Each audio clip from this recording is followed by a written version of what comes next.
Sa liblib na baryo ng San Isidro, may isang balon na matagal nang iniiwasan ng mga tao. Matanda pa sa simbahan ang balong iyon, bato ang gilid, may lumot na parang buhok ng patay, at may lubid na kahit anong palet ay laging napuputol. Sabi ng mga matatanda, huwag kayong lalapit dyan pagsapit ng dilim. Pero gaya ng lahat ng babala, may mga taong hindi nakikinig. Si Mario, isang bagong lipat sa baryo, ay hindi naniniwala sa mga kwento. Lumaki siya sa syudad, sanay sa ilaw at ingay, at para sa kanya, ang mga aswang ay gawa-gawa lang ng takot ng mga probinsyano.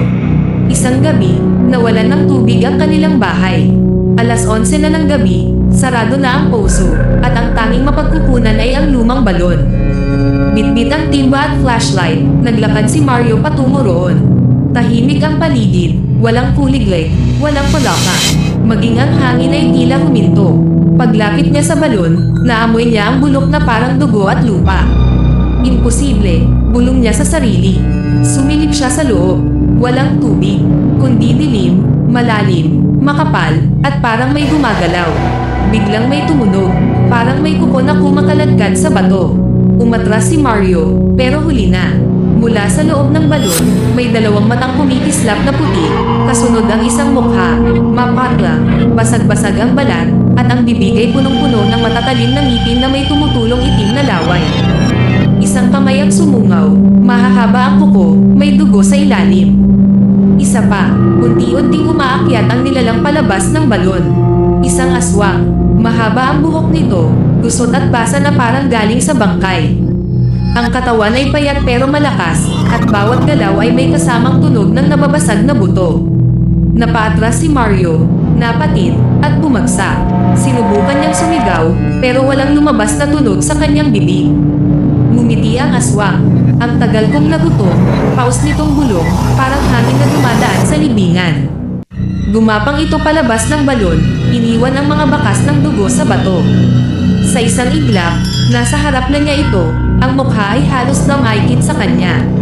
Naamoy niya ang hininga nito, amoy bangkay at lumang tubig, isang sigaw ang umalangaw-ngaw sa buong baryo.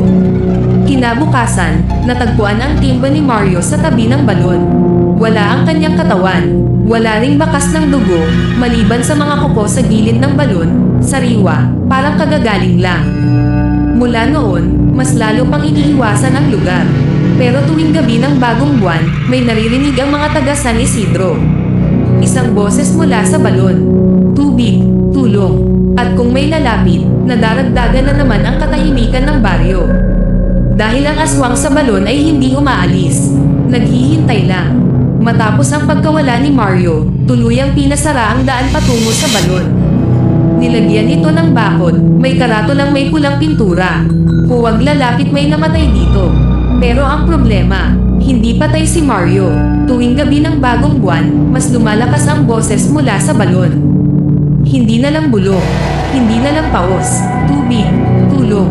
Andito pa ako, naririnig ito ng buong baryo. Minsan, parang bata, minsan, parang matanda, at minsan, eksaktong boses ni Mario. Si Lena, kapatid ni Mario, ay dumating sa San Isidro matapos ang isang buwan. Hindi siya naniniwala sa mga kwento. Para sa kanya, may masamang nangyari, pero tao ang may gawa. Hanggang sa isang gabi, bandang alas 2 ng madaling araw, nagising siya sa tunog ng katok sa bintana ng inuupahan niyang bahay. Pagdungaw niya, walang tao. Pero mula sa direksyon ng balon, may boses na bambulong. Ate, ako to. Nanlamig ang buong katawan niya.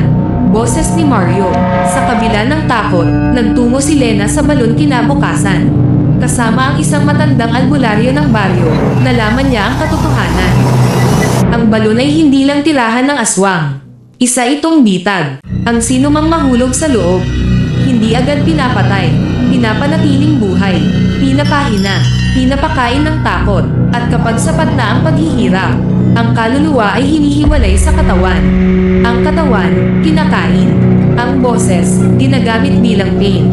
Sa gabi ng susunod na bagong buwan, muling narinig ang boses ni Mario. Mas malinaw, mas desperado. Ate, please, malapit na ako. Hindi na napigilan ni Lena ang sarili. Lumapit siya sa balon. At doon niya nakita, sa loob ng balon, may dalawang anyo. Isa, ang aswang, nakangiti, nakatingin sa kanya, at sa likod nito, si Mario, o kung ano man ang natira sa kanya. Walang mata, walang anino, pero nakabuka ang bibig, pilit na sumisigaw umalis ka. Ngumiti ang aswang at bangulong. Isa na lang, at buo na ulit ang aking boses. Kinabukasan, natagpuan sa tabi ng balon ang isang pares ng tsinelas. Kay Lena, mula noon, dalawa na ang boses tuwing bagong buwan. Isang lalaki, isang babae, sabay nilang binubulong, tubig, tulong, at ang balon ng San Isidro. Mas lalong malalim, mas lalong gutom. Hindi na kinaya ng baryo ng San Isidro ang takot. Tuwing bagong buwan, hindi na lang bulong ang naririnig, kundi iyak. Dalawang boses na sabay humihingi ng tulong. Isang lalaki, isang babae, at sa bawat gabing iyon, mas lalong natutuyo ang paligid, mas nangangitim ang lupa, at mas humihina ang ani. Hanggang isang umaga, dumating ang isang pari. Si Padre Miguel, may edad na, puti ang buhok, ngunit matatag ang tindig. Hindi siya nagtanong kung totoo ang aswang. Hindi rin siya nag-alinlangan. Pagkakita pa lang niya sa balon, napahinto siya at nagantanda.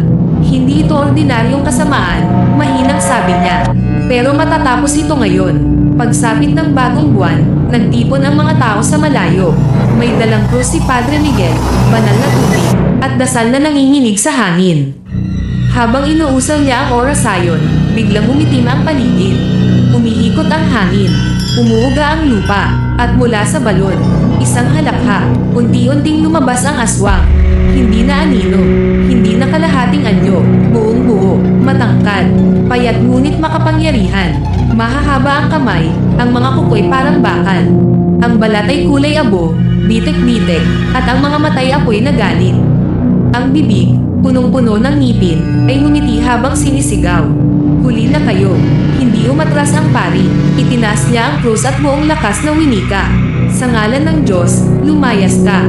Ibinuhos niya ang banal na tubig, pagbagsak pa lang nito sa katawan ng aswang. Napaatras ang nilalang, napasigaw sa sakit.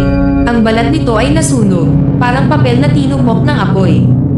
Bawat patak ng banal na tubig ay nagiging liwanag na sumusugat sa kanya. Isang huling sigaw ang umalangaw-ngaw sa buong baryo. At sa isang malakas na pagsabog ng liwanag, naglaho ang aswang. Wala nang iniwang bakas, wala nang kasamaan. Pagkatapos ng katahimikan, may narinig ang mga tao.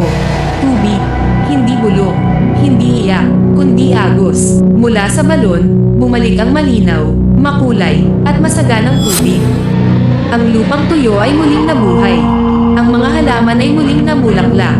At habang nililinis ng mga tao ang balon, may dalawang liwanag na umangat. Ang kaluluwa ni Mario at Lena. Magkatabi, mapayapa, nakangiti, hindi na humihingi ng tulong, kundi nagpapasalamat. Unti-unti silang naglaho sa liwanag. Iniwan ang katahimikan na hindi na nakakatakot, kundi payapa.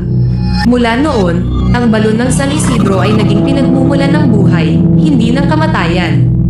At tuwing dumadaan ang mga tao roon, sinasabi nila, dito nagtapos ang dilim, at dito nagsimulang muli ang liwanag.